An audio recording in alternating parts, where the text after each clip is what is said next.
ത്രിയേക ദൈവത്തിൻ്റെ ധന്യ തിരുനാമം വാഴ്ത്തപ്പെടട്ടെ. കർത്താവിൽ അനുഗ്രഹിക്കപ്പെട്ടവരെ, പരിശുദ്ധമായ നോമ്പിൻ്റെ ധന്യമായ ദിനങ്ങളിലൂടെ നാം കടന്നു പോവുകയാകുന്നുവല്ലോ. ഈ ദിവസത്തിൻ്റെ ചിന്തയ്ക്കായി നാം തിരഞ്ഞെടുത്തിരിക്കുന്നത് വിശുദ്ധ വലിയ നോമ്പിലെ നമസ്കാരക്രമത്തിലെ തിങ്കളാഴ്ച സന്ധ്യയിൽ ആലപിക്കുന്ന മോശ സീനായ് മലയിൽ നിന്നും കൊണ്ടിക വന്നു എന്ന് തുടങ്ങുന്ന ഒരു കോലോയാണ്. ഒരു കഥ പറഞ്ഞു തുടങ്ങാമെന്ന് വിചാരിക്കുന്നു. ഒരു ഗുരുവും കുറേ ശിഷ്യന്മാരും കൂടി ഒരു യാത്ര പുറപ്പെട്ടു. യാത്രയുടെ തുടക്കത്തിൽ ഗുരു ഈ യാത്രയുടെ എല്ലാ ഉദ്ദേശങ്ങളെക്കുറിച്ചും അവരെ ബോധ്യപ്പെടുത്തിയിരുന്നു. അതുകൊണ്ട് തന്നെ യാത്രയിലുടനീളം തങ്ങൾക്കുണ്ടാകുന്ന നേട്ടങ്ങളെക്കുറിച്ചും കോട്ടങ്ങളെക്കുറിച്ചും ഒക്കെ ശിഷ്യന്മാർ തമ്മിൽ സംസാരിച്ചു കൊണ്ടിരുന്നു. യാത്രയുടെ അവസാനമായപ്പോൾ ഒരു വലിയ ഒഴുക്കുള്ള നദി മുറിച്ചു കടക്കേണ്ടതുണ്ടായിരുന്നു.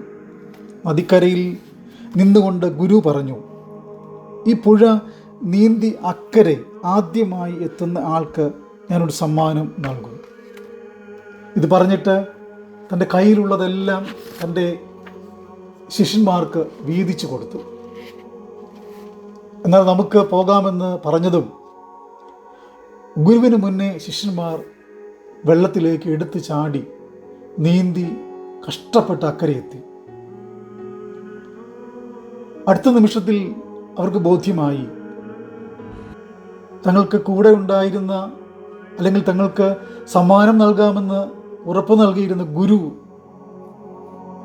തങ്ങളോട് കൂടെയില്ല എന്നുള്ള വലിയ സത്യം. പെട്ടെന്ന് അവർ നോക്കുമ്പോൾ വലിയ ഒഴുക്കിൽ ദൂരേക്ക് ഒഴുകിപ്പോകുന്ന ഗുരുവിനെയാണ് അവർ കണ്ടത്. അവർക്ക് മനസ്താപമുണ്ടാവുകയും ഗുരുവിൻ്റെ പിന്നാലെ ഓടുകയും ചെയ്യുന്നതായിട്ട് ഈ കഥ പഠിപ്പിക്കുന്നു.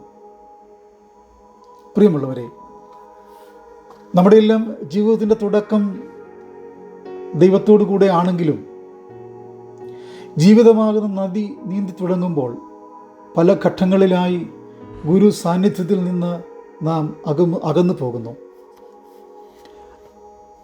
അവസാനം പ്രതിഫലം വാങ്ങുവാൻ ആശയോടെ തിരിഞ്ഞു നിൽക്കുമ്പോഴാണ് ചേർത്ത് പിടിക്കേണ്ടിയിരുന്ന ഗുരുവിനെ മറന്നുപോയിരുന്നുവെന്ന് മനസ്സിലാക്കുന്നത്.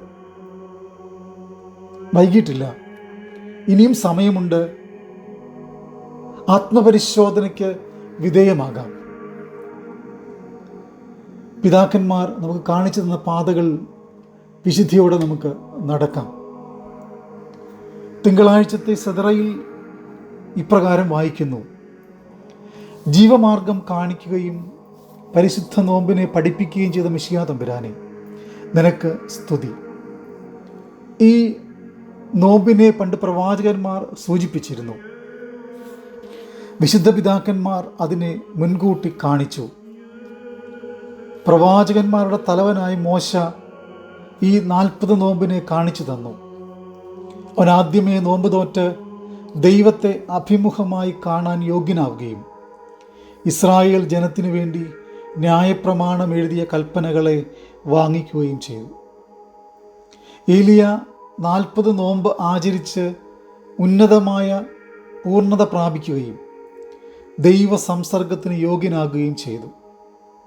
വീണ്ടും പ്രവാചകന്മാരുടെ നാഥനായ കർത്താവ് 40 നോമ്പ് നോൽക്കുകയും ശത്രുവായ ആഗൽക്കർസായെ അടിപ്പെടുത്തുകയും ഈ 40 നോമ്പ് മൂലം തങ്ങളുടെ വൈരിയായ പിശാചിനെ ഹനിച്ച് നാമാവിശേഷമാക്കിക്കൊള്ളണമെന്നും വെടിപ്പോടും വിശുദ്ധിയോടും തങ്ങൾ നോമ്പ് നോൽക്കണമെന്നും പഠിപ്പിക്കുകയും ചെയ്തു.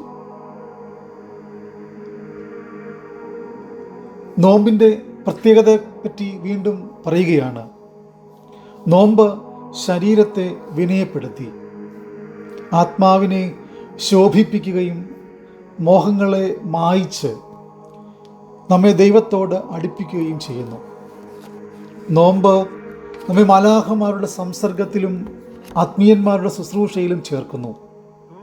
നോമ്പ് വിശുദ്ധന്മാരുടെ മാർഗവും ജീവിച്ചിരിക്കുന്നവരുടെ ഊടുവഴിയും സ്വർഗത്തിലേക്കുള്ള പ്രവേശനവുമാകുന്നു. പ്രിയമുള്ളവരെ, പരിശുദ്ധനായ പൗലോസ് ശ്ലീഹ നമ്മെ ഓർമ്മിപ്പിക്കുന്നത്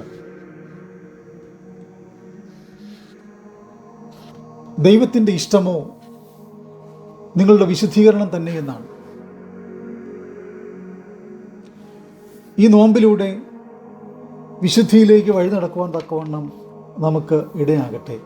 നമുക്ക് പ്രാർത്ഥിക്കാം. ഞങ്ങളുടെ മശിഹാ തമ്പുരാനെ, വെടിപ്പോടും വിശുദ്ധിയോടും നോമ്പനുഷ്ഠിപ്പാൻ നിങ്ങൾക്ക് സംഗതിയാക്കണമേ.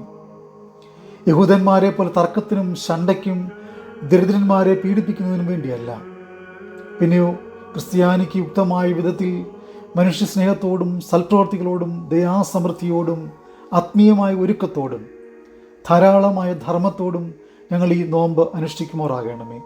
ഇതുമൂലം രഹസ്യവും പരസ്യവുമായ എല്ലാ വൈരികളിൽ നിന്നും ഞങ്ങളുടെ കർത്താവെ ഞങ്ങളെ രക്ഷിക്കണമേ. കഠിനമായ ശിക്ഷകളിൽ നിന്ന് ഞങ്ങളെ നീ കാത്തുകൊള്ളണമേ. ഞങ്ങളുടെ മാതാപിതാക്കന്മാർക്കും സഹോദരന്മാർക്കും ഗുരുക്കന്മാർക്കും വിശ്വാസികളായി വാങ്ങിപ്പോയവർക്കും നല്ല ഓർമ്മയുണ്ടാക്കണമേ. ഞങ്ങളും അവരും നിന്റെ വലതുഭാഗത്ത് നിന്നുകൊണ്ട് നിനക്കും നിന്റെ പിതാവിനും പരിശുദ്ധാത്മാവിനും സ്തുതിയും സ്തോത്രവും അണയ്ക്കുമാറാകണമേ.